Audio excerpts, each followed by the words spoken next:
This is the PUCK POOLIES Podcast with Matt Larkin and Stephen Ellis.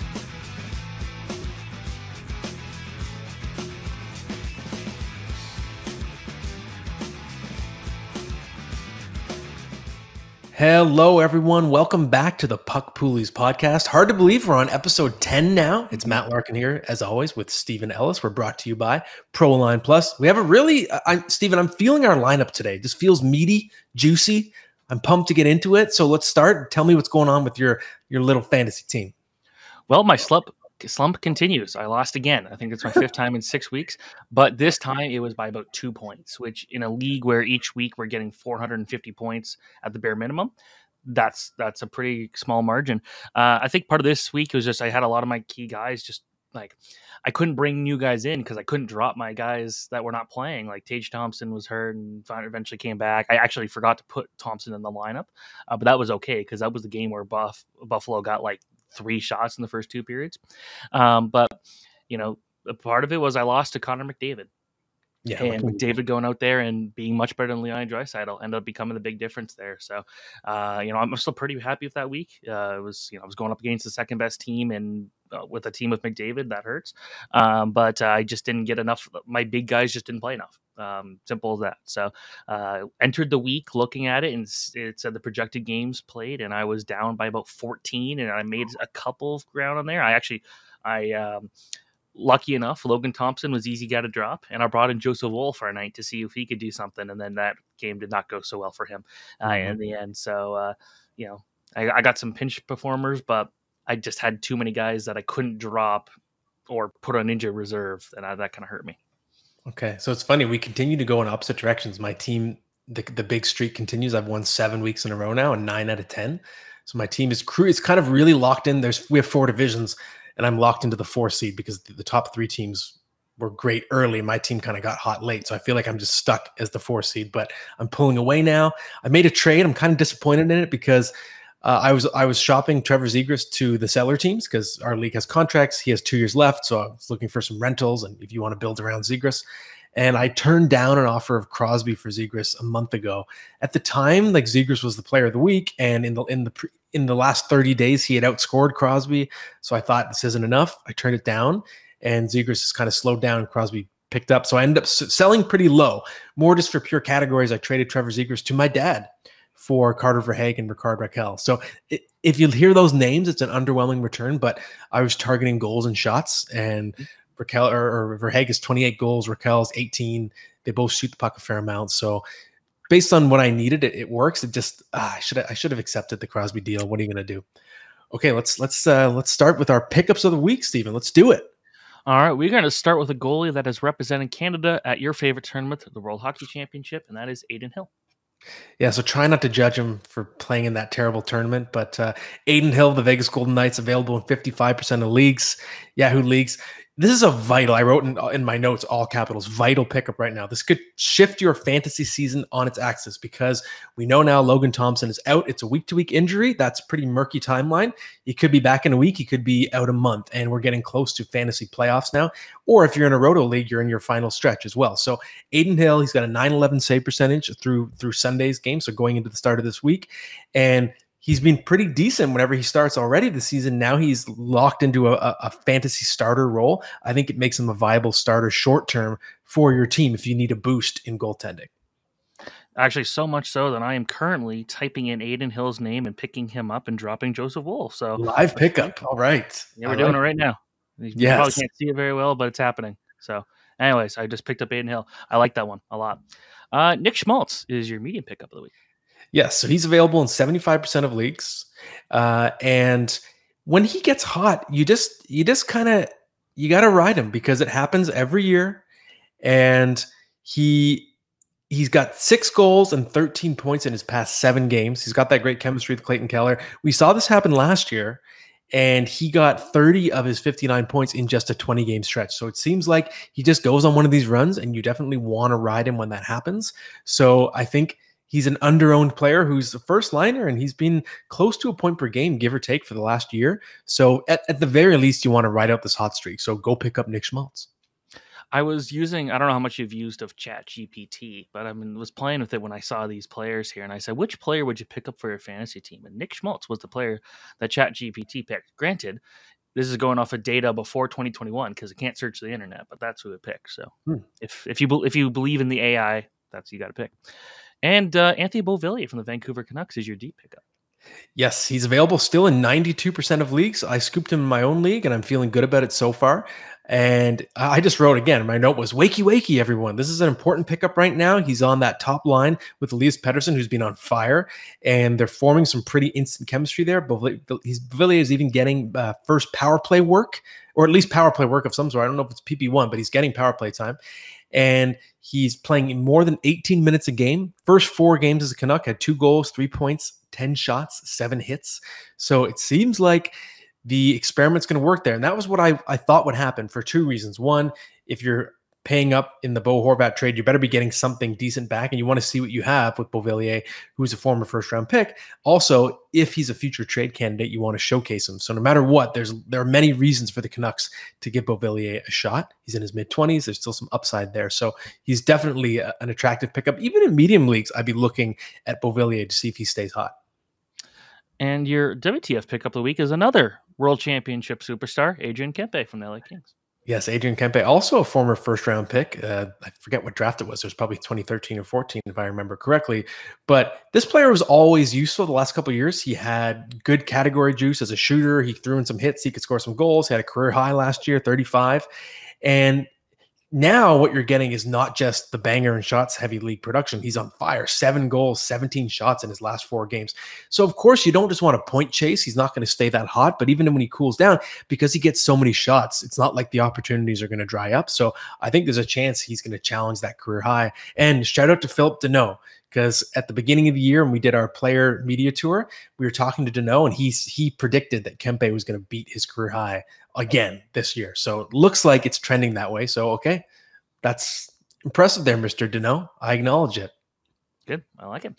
Your tip of the week is loading up on trade candidates. And I like this one because it's something that I've kind of been looking into, where I've been really looking at saying, should I even just take a flyer and pick up Patrick Kane? Like, I know he's not producing a ton right now, and I'm in a league where Kane would be my worst player. But if he gets traded, I just, I kind of like the idea of him rebounding. But what are your thoughts? Yeah, so I've talked already on the show in recent weeks about some of these players like Patrick Kane, John Klingberg being buy lows for your own team. But now I want to talk about these trade candidates being trade candidates. So what I mean is, they're interesting guys to have on your team already when a trade happens, because there's always a surge of adrenaline, whether your league has a group chat or a message board, whatever it is. There's some excitement when a guy gets traded. And the example I use is, let's say you were in a league with a diehard Rangers fan and you own Vladimir Tarasenko. How much do you think that fan on the day of that trade would be willing to give you in a trade for Tarasenko? Probably a little bit more, maybe just 10% more value, right? Because I'm a big believer in preying on emotion. So I'm trying to make sure I have a few of those real life trade candidates on my team, either to help me out or to jack up their value and use them in trades. So for example, Jacob Chychrun is on my team. So is Patrick Kane. And I'm holding on to them because I want to see what happens if they're traded. If Chychrun gets traded, which is supposedly imminent, it could be happening while we're podcasting, depending on where he goes, there could be a huge surge of interest in him. And that's a player I'm immediately going to shop just to see if I get an overpay from that adrenaline factor. So I think it's smart. I know it depends on when your trade deadline is, but this doesn't apply just to deadline day, because guys are starting to get traded now. So just think about those trade candidates. If they're available, stash them, or maybe try and acquire them early before they're traded. And then when there's that excitement, you capitalize. Prey on emotion. Always be a villain. That's what I do. So just for reference, we are recording this on Monday, so we don't know. Again, Jacob Chychrun has been rumored to be available for trade. We do not know at this point. He could be traded while we're recording, but I am keeping an eye on him. So if you hear this and Jacob Chychrun's already been traded, you know what already happened. Yeah, that's good. I'm sure people will just somehow find a way to send us some hate, even though they'll just ignore that. They'll ignore the disclaimer, but I appreciate the disclaimer, Stephen. Okay, next up, we have a really fun guest. We want to bring on an old friend of ours going back to our hockey news days, Jason Chen. Okay, we are very pleased to welcome a special guest, a fantasy hockey writer, award-winning fantasy hockey writer for the Hockey News, for Yahoo Sports, for RotoWire. Also, way back, we first met when he was an intern at the Hockey News like 10 or 11 years ago. Jason Chen, it's a pleasure to see you, my friend. How you doing? I'm good. How are you? It's good to see familiar faces again. Steven, it's good to see you as well. I'm glad you're here. I'm glad you're here. It's been when we were first putting the show together, you were the first name that came to my mind. Awesome. I'm glad I leave a lasting impression and a positive one at that. Well, you do, and for anyone listening, so Jason, this is again, we think it was 2012, was like a dominant powerhouse intern, and it stuck in my mind back in the day. Like, he was just a sharp guy from the start. He was ahead of a lot of people on things like analytics as well. So I'm not surprised to see him flourishing in a fantasy context now, and that's why we want to have you on, Jason. So we're gonna dive right into it. And one of the things you do at the Hockey News, I notice, is you do a lot of writing that involves breaking down the weekly schedule and how you can use it to your advantage in fantasy. So do you think people underestimate how important the schedule is every week in the NHL, and how do you use it to your advantage in fantasy? So definitely, I think I do. And I say that because I've been caught offside many times where it's the end of the fantasy week and I'm scrambling to find players or goalies. And actually in the past, I've played in leagues where you lock your roster on a Monday. So if you don't plan ahead, you're not going to be in a good spot. I like analyzing the schedule because I think it matters quite a bit. I think if you have a schedule where there's a lot of games on Saturday as usual, but there's no games on Sunday, well, if you need Sunday to catch up and you're kind of hedging your bets a little bit, I think it's nice to always just plan ahead. It's not necessary, but in my schedule, you'll notice that I always list the opponent's points percentage and the team's points percentage. And it's just the way to visualize the schedule and how strong some of these teams are when they're going into the week. So given how deep we are into sample size, and now obviously we're way past the halfway point now, are there still any buy lows or sell highs that you can recommend at this point? There's a few. So I don't know how many of these are like really obvious, but the one that stands out to me is K'Andre Miller. He's been fantastic for the Rangers. 21 points in the last 29 games. I think when they added Nico Mikkola too, like, it frees up a lot of the other defensemen to do other stuff, to play power play or even strike minutes. And K'Andre Miller has been fantastic. Like, there's no real weakness in his game except maybe inexperience, but he's pitching on offense. He's playing good defense. He's getting a lot of even strength time. So that's one where he's less than 50% rostered in Yahoo leagues, and I feel like he should be way more than that. Two guys that I also am keeping an eye on, Andre Palat on Devils. So this guy was a 50-point player for Tampa Bay for the longest time, missed a big chunk of the season. Now he's top line with Hischier and Jesper Bratt. With no Jack Hughes, I think that line's going to get leaned on a lot. And if you think about offense, I just don't think Palat really got the opportunities there in Tampa Bay because he didn't have to do. But now he's top line, power play one. I think that's a good pickup for the rest of the season. The other one, Anthony Beauvillier on the Canucks. He's been doing really well for Vancouver. On Long Island, he was kind of stuck in the second, third line. Didn't get a lot of ice time, was not a good finisher. But now in Vancouver, he's playing top line with Pettersson. And anytime you play with Pettersson, your points are going to go up because he makes everyone around him that much better. Whether it's a hot streak or not, I don't know. He's playing well for sure, and he's getting a lot of ice time. He's averaging about 18 minutes rather than 16 minutes on Long Island. On the same note, I think you can buy low on Matt Barzal. He was snake bit at the beginning of the season, but I think him being a righty playmaker, Horvat having that wrist shot he has now, being a lefty, and the speed that they can have on 2-on-1s, I think that's a very dangerous combo. I've got a few more if you guys are interested in continuing this. Fire away. Buy low Besser. He's the winger on Pettersson and Beauvillier's line. Andrei Kuzmenko got dropped. When Rick Tocchet came in, he said defense was key. And Kuzmenko, this was the one thing that even Bruce Boudreau harped about and actually sat him earlier in the season because his defensive play wasn't that good. So Besser, he had a 4-point game against the Islanders. He's playing top line. I think he's going to do well. PD, and obviously if the Canucks want to trade him, you should probably showcase him and give him the playing time he wants. Kevin Fiala, big second half player throughout his career. 18 points in 14 games in 2023 so far. He seems to do this every year, where the first half he's just kind of going through the motions, and the second half he really turns it on.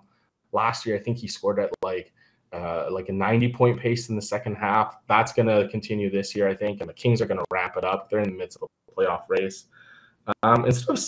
In terms of sell high, I'm actually looking at Travis Konechny. He's been great all season for the Flyers. But two things I wonder about it. One, quite a few players from the Flyers are probably going to get traded, so that's going to hurt his the guys he plays with. He's gone 8 games without a point. And the second one is usage. He's never played this much before. I think 2 games ago he played 24 minutes. And John Tortorella, like, that's a demanding coach.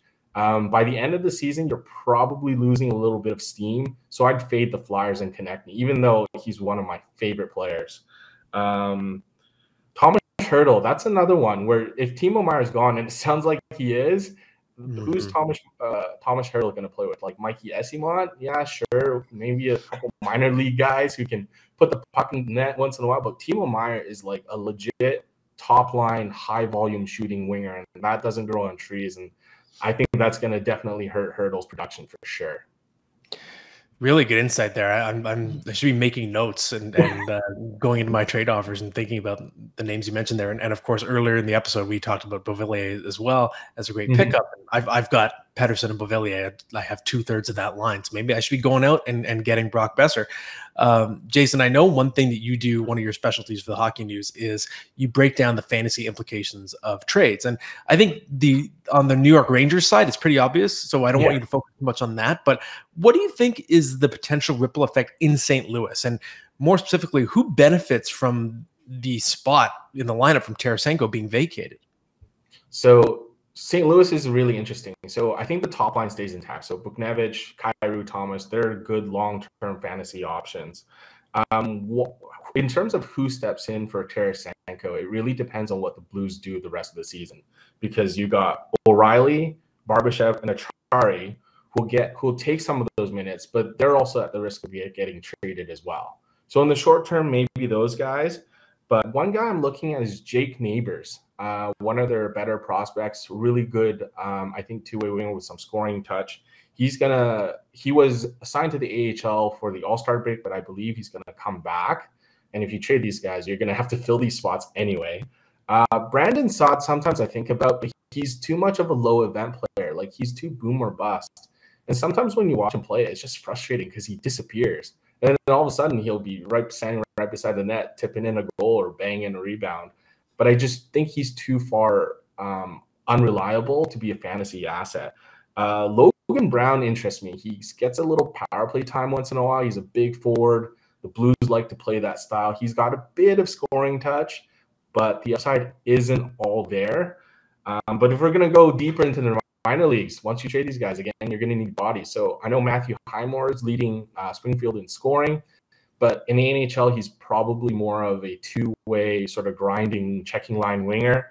The one I'm looking at is Martin Ferg.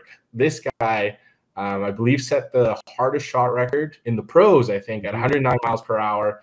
I remember watching him on the Mooseheads. He was one of my favorite junior players to watch. He's never really broken in, but if the Blues are trading their veterans and they need scoring, he's the most obvious guy to move up the lineup from the AHL. I like that. So are there any goalies out there that can gain some value as a result of the trade deadline and maybe be worthwhile stashes?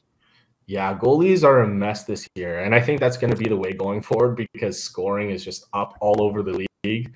I think the debate about the bigger nets is over. I think scoring is good enough as it is. But we just saw all over the weekend, Logan Thompson went down with an injury. That's going to be huge. So immediately Aiden Hill gets a lot of fantasy value pickup. Laurent Brossoit just got called up. He hasn't been playing that well. He's been splitting time with Yuri Patera with Henderson. So those are the two guys, but Vegas putting Mark Stone on LTIR, I think there's going to be a trade that they're going to be looking for. So that means Cam Talbot, maybe Thatcher Demko. They're both injured. I don't think they're going to go for James Reimer. It's like trading, with your rival. I don't think that's going to happen. Jake Allen, to me, is a dark horse. I think he's actually played well considering he's a UFA at the end of the year. He's not a name that people are talking about. I feel like sneakily, like he could maybe be the best goalie to be moved at the deadline.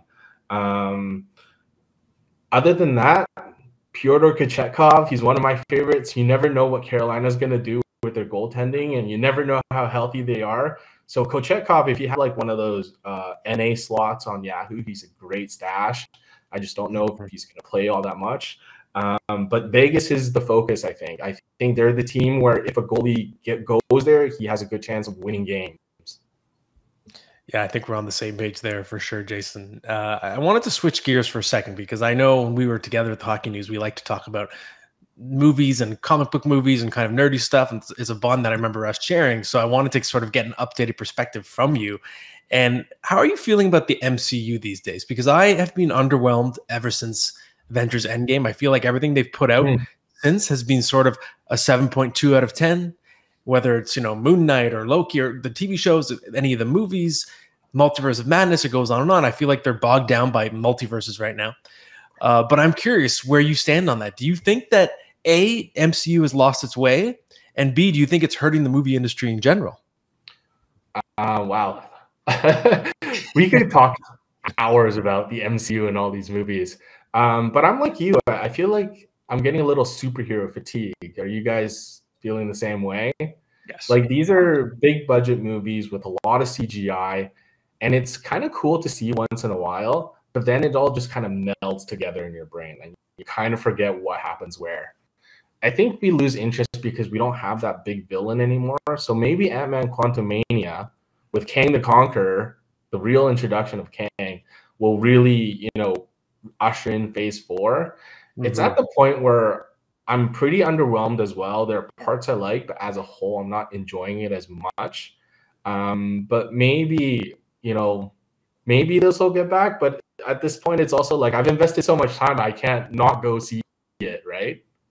Yeah, for sure. And I have hope for Quantumania because I think Jonathan Majors is awesome. So I'm hoping that his presence, is going to be so powerful. It's hard because the trailers to me, they look like, I call it CGI soup. It just looks like PS2 cutscenes sometimes. And for sure. Me, right? But I'm hoping you're right. And I do think there's a chance that this could be the one that gets it back on track. And our last segment.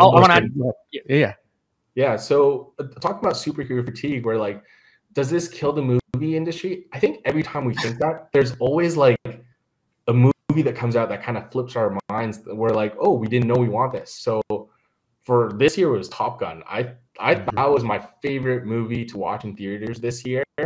And we saw John Wick is a franchise now, but we saw that years ago about, these big budget films are really risky for studios and you could stand to lose a lot of money. And a way to avoid that risk is to make a movie about something that people really intimately know, like comic books or superheroes. It's more like a safety net. It's just too difficult to take a risk on something unknown or something unfamiliar and start a IP from there. So I think they just default to what they know, and it just flavor of the weeks is superheroes. I think maybe in 20 years we won't get any superheroes and we'll go back to westerns or something like that.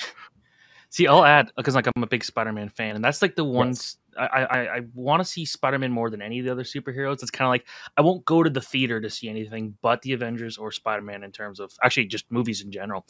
But for like that in particular, you have this huge movie with all the Spider-Man in one, and it's this big deal. And then you also have the animated series, which is its own thing, but it's also bringing all these Spider-Man one. How do you respond to that? What's Spider-Man 4 going to look like? Like, you can't just bring in more Spider-Man at that point. You've done it all. It's got to be something a little different. I feel like it has to go like a gritty tone, or this is when you start to bring in Miles Morales and Peter Parker's like the leader there. So that's just one series I feel like I needed to comment on because I love the series, but it's like, where do you go from now? And it feels like a total waste to not be doing more stuff with Tom Holland while he's still young. Because at a certain point, he'll be too old for the role. You got to keep you going here. I feel like Tom Holland's an actor where he's like, if he's 40 or 50 years old, he's going to look like he's still in high school. They probably hope so. Yeah, but Into the Spider-Verse, that was one of my favorite Spider-Man movies. Nice cut, by the way, Steven. Yeah, thank you. I use this for every show. Just because nice Spider-Man mug. All right. You got to give Spider-Man all the love I can. Yeah, so the best part about Spider-Man, and I think Stan Lee said this too, is that Spider-Man can anybody. So you tonally you could shift from like Miles Morales being really gritty, and then Peter Parker being like the more cheery, you know, dopey high school geek. And then you have all these other Spider-Man noirs and Spider-Man, Spider-Pig things that you want to do. I think that's great. I just think Spider-Man is great because there's a different flavor for everyone. Even if you don't like the gritty Spider-Man, maybe you can go for a fun Spider-Man. Whereas with Batman and Superman, it's usually the same character who plays that same role. And so you don't have a lot of direction going there. Sometimes you can shift a little bit, but I don't think people really want to take big risks with those. Mm-hmm. And it's funny now, the challenge for Spider-Man is that his universe is being reset because of what happened in No Way Home. So he has to get to know his favorite people in his life all over again. Jason, before we let you go, we have a special segment. So Stephen, because this was my brainchild, I'll introduce it. It's Valentine's Day, of course. We're recording this on a Monday, but this is going to be airing on a Tuesday. And so it's a Valentine's Day bonus question I want all three of us to answer. Okay. So Jason, we're going to start with you because you're the guest of honor. Who is the player A that you cannot break up with every year in fantasy? You just can't quit this player. And who is a player you've broken up with forever and you're never going back to? So this is a question I had to think about because there's been so many players that fall into this category. But I thought in honor of Valentine's Day, I'd go with the Red Wings because of the color red. So the one player I can't quit is Philip Zadina. Every year I reach for this guy in like the late rounds thinking he's going to break out because in my mind he's still this like top scoring shooting ace. And he just came back from a broken leg, but he's playing fourth line minutes. It looks like he's getting leapfrogged on the depth chart all the time. And it's just at the point where I see the name and I want to click on it, but I really, really can't, and I really, really shouldn't. Player I want to break up with. Again, with the Red Wings, Tyler Bertuzzi. So last year, I thought he was one of these like good all-around wingers for depth. I thought this year, with the Wings making the signings that they did, I thought he'd have a better production. I think he's got 7 points in 20 games, averaging 2 shots a game. Not a whole lot of blocks and hits. I see T. Bertuzzi and I think Todd Bertuzzi, so maybe I'm in the wrong here, expecting to be some sort of banger, but he's really not, and I'm just kind of done with him. He gets so much ice time, he doesn't do much with it. I don't exactly know what's wrong. And I'll add one more. I have a new crush on the Red Wings, and that's Jonathan Berggren.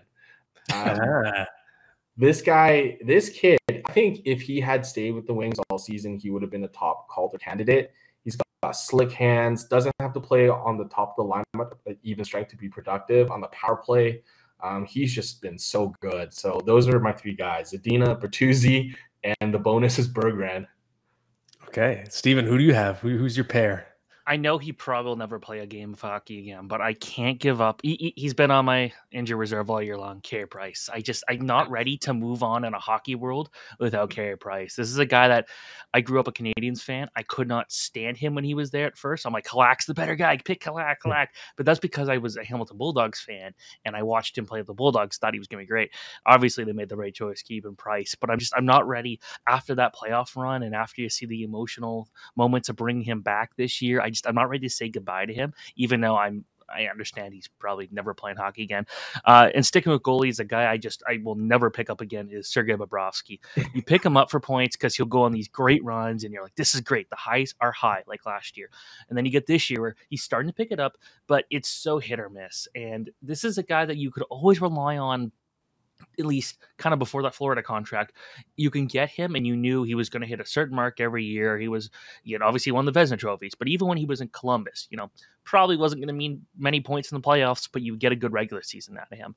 And that was a guy I always loved picking. He goes to Florida, everything changes. He's hit or miss year to year. That's just kind of his thing. But at this point, I'm not willing to take that risk. Okay, good picks. I'm going to go with my player I can't quit is Gino Evgeny Malkin. I never draft him, but there's always a point in the season in which I trade for him, which includes this year and last year and the year before. I think the year before, because he's sort of properly valued now because everyone understands that he's almost never going to play a full season. He's going to play 60, 65 games. He's going to be a point per game player during that window. And there's always a point in the season where I just need some cheap scoring. And it's like, oh, I'll trade a 3rd round pick and I'll bring Gino in because I know what I get with him. He's going to be a point per game and then he's probably going to get hurt. He's going to get that little red D tag and drive me crazy. But the production is still always there. And it just somehow we find our way back to each other. It's very romantic. It's like Forrest Gump and Jenny in Forrest Gump in a few years. You can't stay away. And my breakup player, I think I did the breakup last year. It was Markstrom. So I always found him to be an overrated fantasy commodity because he gets a lot of assists and points. He's not a big goal scorer. He's not a high volume shooter. He doesn't get hits, blocks, a lot of empty calories there in fantasy. And then you had the concern with the back injury baked into the problem as well. And now compounded by the new back injury, which has put him out again. So I think my time as a Markstrom fantasy owner is permanently over. Well, that was an awesome segment, Jason. We definitely would love to have you back on again. That was so much fun. And keep up the great work at the Hockey League, my friend. Thank you. Thanks for having me on. And yeah, anytime you need a special guest, you need some filler, I'd be happy to come on.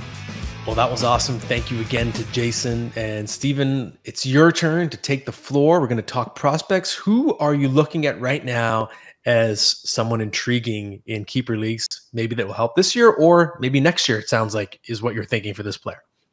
It is. I'm thinking Logan Cooley, the Arizona Coyotes prospect. And, Arizona has been something where they are not going to be good for a little bit, and that's why so many of their key players have been in trade rumors. But Logan Cooley is going to be such a big part of this team's future. He's playing incredible in the NCAA. He's playing with Jimmy Snuggerud, who's a St. Louis Blues prospect, and Matt Nye's a Leafs prospect, and they're one of the better lines in the NCAA. And with Cooley, this is a guy that he put up a lot of points last year, and you always expect that from the number one centerman from the U.S. national development team. But I think the biggest thing there was just how well-rounded he was. He was very reliable defensively. He could win face-offs. He can kind of do everything. And you looked at him at the World Juniors, and some people criticized him and said Cooley was having a pretty poor start to the tournament, wasn't doing a whole lot. And all of a sudden he turned on the Jets, and he was basically an all-star player the rest of the way. So I think Logan Cooley is going to be a big part of this team's offense going forward. Now, I still think that he's going to need someone to pass to, and that's something where you look at the Coyotes. I don't think there's not a ton of huge names right now going on there, but maybe if Dylan Guenther's the guy he's passing to all the time, and you'd expect him to get another good pick this year in the draft, this team could instantly be a contender very soon. Where we know Dylan Guenther should be full time next year, and Logan Cooley's playing really well this year. So if he turns pro, I think he instantly becomes the number one center in Arizona, and that's something where.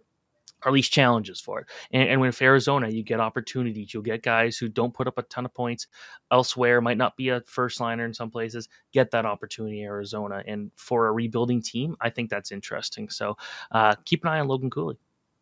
All right. And I know the Coyotes, at least from what I've heard, they're really high on him, and they felt like he fell, even not like they picked low in that first round, but they felt like they got a steal where they got him in that 2022 draft.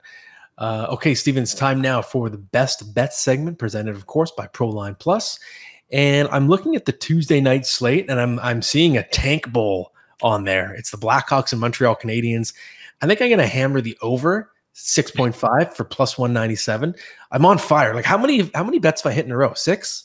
I think at least 6 in a row, if I remember correctly. So I can't miss right now. And you look, both these lineups are pretty banged up, pretty depleted. The Habs they've hit the over in 3 straight games for their past 5.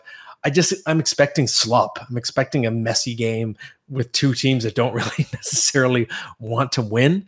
So I could see this being a bit of a track meet and just kind of a sloppy one. So I like the over 6.5 goals on that one. And that was from PROLINE, of course. PROLINE Plus, our sponsor, is not just another sportsbook, being the only sportsbook that gives 100% of profits back to Ontario. PROLINE has been your local trusted sportsbook for over 30 years, now offering Ontario sports fans more ways to play in-store, online, or take the game on the go with the PROLINE app. With your favorite sports and events right at your fingertips, download the PROLINE app and bet in-app with PROLINE Plus today, or head over to ProLinePlus.ca to learn more. And Steven, I didn't give you a chance to comment on my bet and tell me if you like it. I kind of skipped over it. I love it. See, I love the chaotic games between the bottom feeder teams. As someone who loves prospects, this is like, you get to see some of these young guys already that are in the lineups. And the teams don't care what happens. They don't want to win for the most part. But this is something where these chaotic games could be a lot of fun. If I want to see a great game between two teams, well, I would say Tampa Bay and Colorado last week was kind of a game to watch, and it was a blowout. So maybe the top teams in the league don't make as good a hockey as some of these smaller teams or weaker teams, I should say. But I'm looking forward to it. Okay, good. So let's move on now. We got a few listener questions coming in. All right. This question we'll start off with is from Sammy Appleton, and it's simple. Is Jacob Markstrom done? I like this, the blunt, just throwing it out there, Sammy. Well, it's interesting. So one of our coworkers, Mike McKenna, the former NHL goaltender, did a really good analysis last week on Jacob Markstrom. If you want to find it, just type in diagnosing Jacob Markstrom. And what Mike felt was that a lot of the problems are team related, not blaming the team, but blaming the fact that Markstrom might not trust his new team chemistry, because there are little things he's done, as McKenna pointed out, like when there's traffic, he retreats to his net, which creates more holes, which also implies that he's not trusting his own teammates to clear the net for him. So that's a bit of a concern, because it's not like the trust is going to necessarily magically come back this season. Maybe just the chemistry with all the moves they made in the offseason is just kind of wrong right now. So it makes me wonder if we're going to get Markstrom back at the level he was last year. I don't know if we will. That said, he's still a very talented goaltender. I don't think he's going to stay below 900 all season. So I'm expecting a little bit of a bounce back, but I think it's now at this point of the season, it's too late for him to be what he was last year. So I think it's important.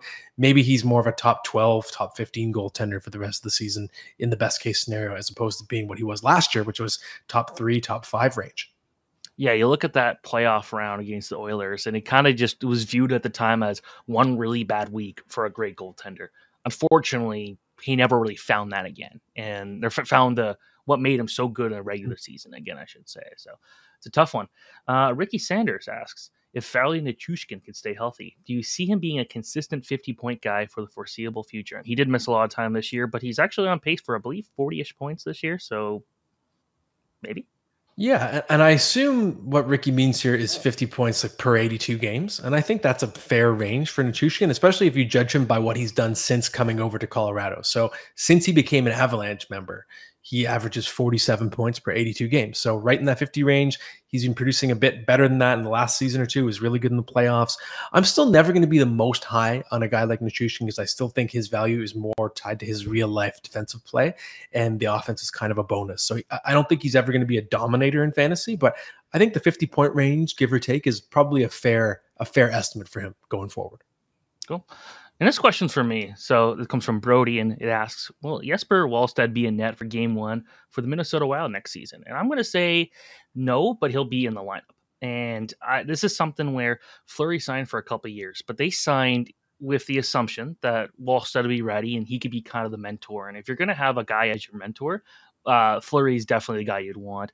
Wallstedt's had some ups and downs, but the ups have been very high. And this is a guy that when he got drafted by the Wild, everyone kind of expected him to go significantly higher, to the point where, like, because he a top 10 goalie. And I'd say when he got drafted, he, to me, was my favorite prospect in the draft. And I think he still could become one of the most impactful players. Of course, being a goalie, it's a little different. But Wallstedt, I think, will be the starting goalie by the end of next season. I think that he came here go to the AHL trying to adjust to life in North America. Goalies, it's always tough to have to kind of relearn the angles. And I never really understood that at first until I started playing. I never played high-level hockey, but going out there and going from growing up in Oakville and playing in the main rinks that they have there, and then going to the main rink, 16-mile sports complex, where it's an Olympic-sized rink. And I had no idea how to handle the angles, because there's a lot more areas the players can shoot from. So for European goalies, you always kind of want a bit of extra time for them to kind of come through. And I feel like he's done a great job adjusting. Of course, Philip Gustafsson's been good this year. I think they'll end up trading him, get some good assets back, restricted free agent. And then next year you run with Fleury and Wallstedt. And I think by the midpoint of the season, Wallstedt will be the number one. They don't need to rush him in. Just ease him in, and I think it'll be worth it. Interesting. Okay. I see it a little differently, which is fun. It's more fun when we don't see it exactly the same. This question, by the way, from Brody. Brody is in my league, and I noticed, Brody, I know you have Jesper Wallstedt stashed in an NA spot. at the moment, or at least he's in your lineup, but I saw the NA tag. I know you have him. So Brody's trying to figure out if Jesper Wallstedt can be a keeper. What's up, Brody? I love you. But here's the thing, okay? Marc-Andre Fleury, like you said, Steven, has signed another year. Philip Gustafsson has been really good this year. I think he's played his way maybe into being a part of the solution. And if you look, it's similar to the Kochetkov situation in Carolina. I see Wallstedt being Kochetkov next year because Jesper Wallstedt is waiver exempt. And if all three goaltenders are still in the organization, Gustafsson, Fleury, and Wallstedt, it will again have to be Wallstedt who's the odd man out because he doesn't have to pass waivers to go back down to the AHL. And it's his first season in North America. He's still so young. I don't think you need to rush him. So I'm wondering if eventually Fleury is going to be the odd man out, and maybe if the Wild aren't great next year, do they look at trading Fleury? He'll be in the last year of his deal. We also don't know for sure. Like Fleury could retire for all we know, given the age he's at right now. So I'm wondering if the long-term tandem is actually going to be Wallstedt-Gustafsson. And if that's the case, though, it probably can't happen next season if Fleury's still around. It might have to be starting game one of the 2024-25 season. Similar to Kochetkov, where he's stuck right now, but eventually, like next year, of course, Kochetkov is going to be there, probably the starter. So that's what I describe Wallstedt as. He's Kochetkov 1 year rewound in terms of what his potential role is. I can agree with that to a point. I do think, I guess it really kind of depends on what thing happens in the playoffs. If Wallstedt ends up becoming the starter, for example, and he just falls apart, like what? I don't know about that one. But the one thing I'll say about Wallstedt, for people who are interested in for a keeper situation, I do see him as the kind of the guy that I was comparing him to when he was a prospect was Connor Hellebuck. I think he's going to have a very similar career. He's going to, he's got the size. He relies on it a lot. And I feel like he's got a really good head. He thinks the game so well. Doesn't get rattled from a bad goal. But I also think he's very just relaxed in the crease. And that's because he's just, you look at him, he's always focused. And I feel like this is a guy that's going to thrive. I think he'll be in the Vezina conversation for a long time. And recently wrote about some other goalies that could be in that situation too. Yaroslav Askarov, I still am convinced will win a Vezina trophy, maybe two, in his career with Nashville. So we'll see what happens. It's a good time for goalie prospects because you also look at Devin Levi, you also look at Joseph Woll and the Leafs playing really well, Dustin Wolf of Calgary. So it's a good time for goalie prospects. Yeah, it feels like there's an exciting wave coming. I couldn't agree more. Okay, Steven, we're gonna finish it off with the starting lineup. It's your turn to pitch to me, so I'm ready to hit this one out of the park, I hope. So today I wanted to ask you, name your worst bands or singers ever. Okay, this is a fun one. I really put some thought into this one. And part of it is just about my emotional response. Like if I hear this band come on the radio and if I just shake my head, then that's a sign that they make the cut. So at number 6, we have Limp Bizkit. I mean, I don't think I really need to introduce why in this case. It's kind of an embarrassment to call what they do music. They had a moment, of course, in those late 90s. We know what happened in Woodstock 99, the sort of rap rock. It's not an era I don't think that anybody is proud of. And Fred Durst, like the idea that Fred Durst was a chart-topping musician, and I'm doing air quotes if you're listening, is just pretty hilarious to me. So that's number 6. Number 5, this one is probably my most controversial one because I know this band is fairly legendary, has a lot of fans, Supertramp. I don't like this era of music that they peaked in the late 70s, early 80s, very synthy. I call it's silly joke. It's joke music. Their songs are so goofy and they sound like they're just making up a joke song. They're kidding around. Just the vocal stylings, like they could look at my girlfriend. It just sounds like they're joking. Like people are buying your records. Stop joking and try. Like it just seems so silly to me. So I'm not a fan of their sound. Nickelback, of course, would have to make this list. Even though How You Remind Me, I think, is actually a banger. So that's the one exception. But people say, someone said this to me recently, actually. What's wrong with Nickelback? They're fine. They're fine. I say, yes, exactly. They're fine. They are the most fine, the most mediocre, milquetoast, vanilla band, I think, ever. And that's, for people wonder, why do you hate a band that's so meh? That's the point. They're so thoroughly meh. That's the reason. That's the reason they make this list. I have one individual artist on this list, and that's The Weeknd. And if you're an American listening, in Canada on radio play, we have the CRTC, Canadian Radio Television Commission, I believe it stands for. And there are rules about Canadian content. There has to be a certain percentage of Canadian content on the airwaves at all times, which leads to Canadian artists being really overplayed. And The Weeknd just has so many songs, so many albums. He's just on all the time. And his music, I find, just so forgettable. It's just elevator background. Like my ear just doesn't even pick it up. It's just kind of there, and it just doesn't pop for me. Number 2, we got Dave Matthews Band. I just hate that kind of warbling voice, and it just makes me think of like open mic nights in university and coffee houses and people who think they're great musicians and are pretentious. And it just, I have a physical reaction to the Dave Matthews Band. So gross. And number 1, I have Smash Mouth. How bad is Smash Mouth? Smash Mouth is so bad that I've used it in a currency for humiliation. So I have a friend that I'm really even with in golf. And if like one time I lost a game of golf against him, and my punishment was I had to sing Smash Mouth. No, sorry, he lost. He had to sing Smash Mouth at a karaoke bar as his punishment. That's how much we hate Smash Mouth. Just garbage music. And that's my murderer's row of crap, my top 6. But okay, Smash Mouth, I get they're not great, but no one has thought about them in 15 years. Like I've thought about how terrible they are. All right. Well, that's a weird one. Have you seen what Fred Durst looks like these days? No, I don't want to. I'm afraid. Wait, no way. Yeah, he's gone for this whole like old geezer looking thing. What the hell? The newest album they released is called Dad Vibes or Dad something. I don't know. But they're still releasing music? Oh my God. That's crazy. They released a new album recently. So Steven just showed me a picture of, if you're listening, of Fred Durst. It looks like he's wearing an old man wig and has like tinted glasses. It's very strange. Wow. Yeah. So like, that's see, this is a question I want you to ask me at some point, because I'm very passionate about this. Music is something I can get very passionate about, especially since you brought up something about the CRTC. But anyways, that's it. Okay, I will. Yeah, because you know music better than I do. And look how passionate I got. I got pretty fired up about some Smash Mouth, really? I really went off on poor Supertramp. Which, like, I know people like Supertramp, but just I'm not buying this jokey music, okay? All right, Steven, we're going to end on that note. That's the end of this episode. See, I knew it was going to be a fun episode. And for anybody listening or watching, we're taking a break next week. There'll be no episode next week, but we will be back with a new episode in 2 weeks. So we'll get another one in before the real life trade.